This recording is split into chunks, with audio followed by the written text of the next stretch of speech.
کہ جب آپ کا شوکت خانم ہاسپٹل آپ نے بنایا تو چیف منسٹر نواز شریف نے کیا زمین جو ہے شوکت خانم ہاسپٹل کے لیے نہیں دی؟ کیا ان کے لیے کوئی فنڈ نہیں دیے؟ کیا آپ کا جب کمپلیٹ ہو گئی ہاسپٹل تو کیا اس کا افتتاح جو ہے میاں نواز شریف صاحب نے نہیں کیا؟ تو کون سی مخالفت ہے آپ کی ان کے ساتھ؟ آپ ذاتی مخالفت پہ نہ جائیں.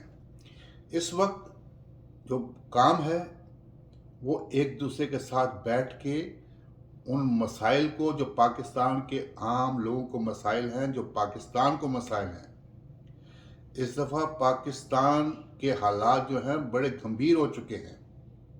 اس میں ایک آدمی کے ہاتھ میں نہیں ہے کہ وہ کس طرح پاکستان کو سنبھالے، بلکہ آپ سب نے ڈیموکریٹک فورسز نے مل کے پاکستان کو بچانا ہے. ایک اور مثال دوں گا. اصغر خان صاحب ہمارے ایئر مارشل بھی رہے، تحریک استقلال کے وہ چیئرمین بھی رہے، ایک پارٹی تھی انہوں نے بنائی تھی.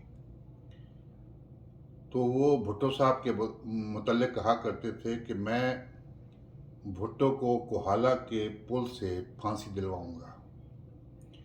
اور جب پی این اے کی تحریک شروع ہوئی بھٹو صاحب کے خلاف، باقی پارٹیاں جو تھیں وہ ریکنسیلیشن کرنا چاہتی تھیں کسی طریقے سے بیٹھ کے، لیکن اصغر خان صاحب جو تھے ان کی ضد یہ تھی کہ آرمی جو ہے وہ ٹیک اوور کر لے.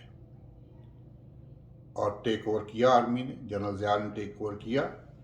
اس کے بعد یہی ہوا کہ بھٹو صاحب کو پھانسی ہو گئی.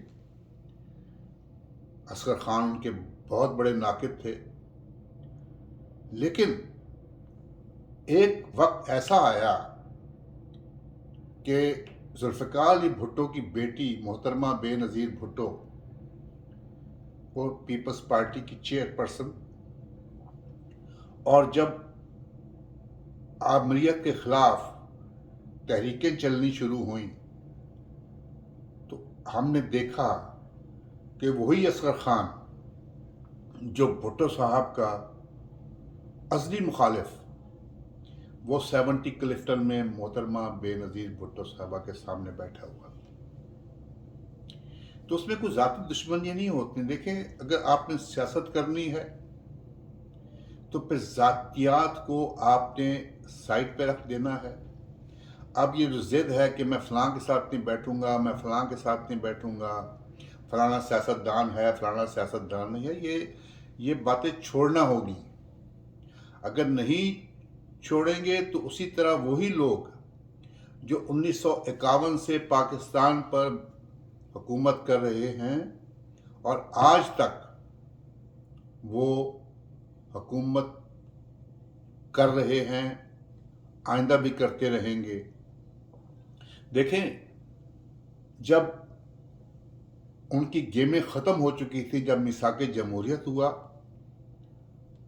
تو ان قوتوں نے دیکھا کہ اب یہ دو جو جماعتیں جو مخالف تھیں آپس میں، جو لوگ مخالف تھے میاں نواز شریف اور محترمہ بے نظیر بھٹو، یہ تو آپس میں مل گئے ہیں.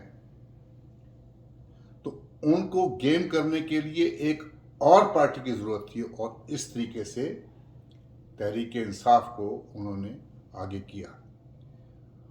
تو عمران خان صاحب، آپ آخری چوائس نہیں ہیں ان کے لیے، نہ ان کے لیے آخری چوائس تھے. یہ لوگ کسی اور کو بھی میدان میں لا سکتے ہیں. کیوں؟ ان کے پاس ہر چیز کے وسائل ہیں، ہر جو وسیلہ ہے ان کے پاس ہے. آپ سمجھ رہے ہیں میں کیا کہہ رہا ہوں؟ تو خدا کے لیے یہ وقت ہے ٹروتھ اینڈ ریکنسیلیشن کا.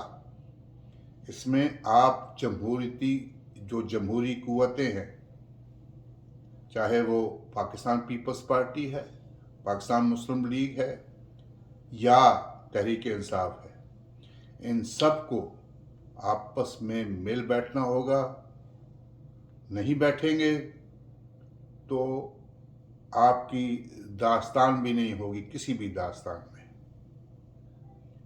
خدا کے لیے وقت کو سمجھیں۔ پاکستان اس وقت بہت برے حالات میں ہے، عوام بہت برے حالات میں ہیں، مہنگائی نے کمر توڑ دی ہے۔ آج ہم سیاستدان یا کوئی بھی ڈپلومیٹ ہیں، بیوروکریٹ ہیں، عام عوام ہیں، پلیز پاکستان کا سوچیں۔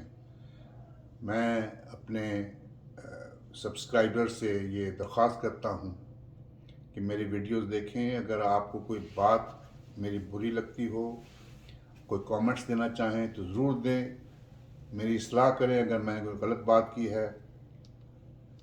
اور میں اپنے دوستوں سے یہ درخواست کروں گا کہ میرے چینل کو سبسکرائب کریں۔ انشاءاللہ پھر ملاقات ہوگی۔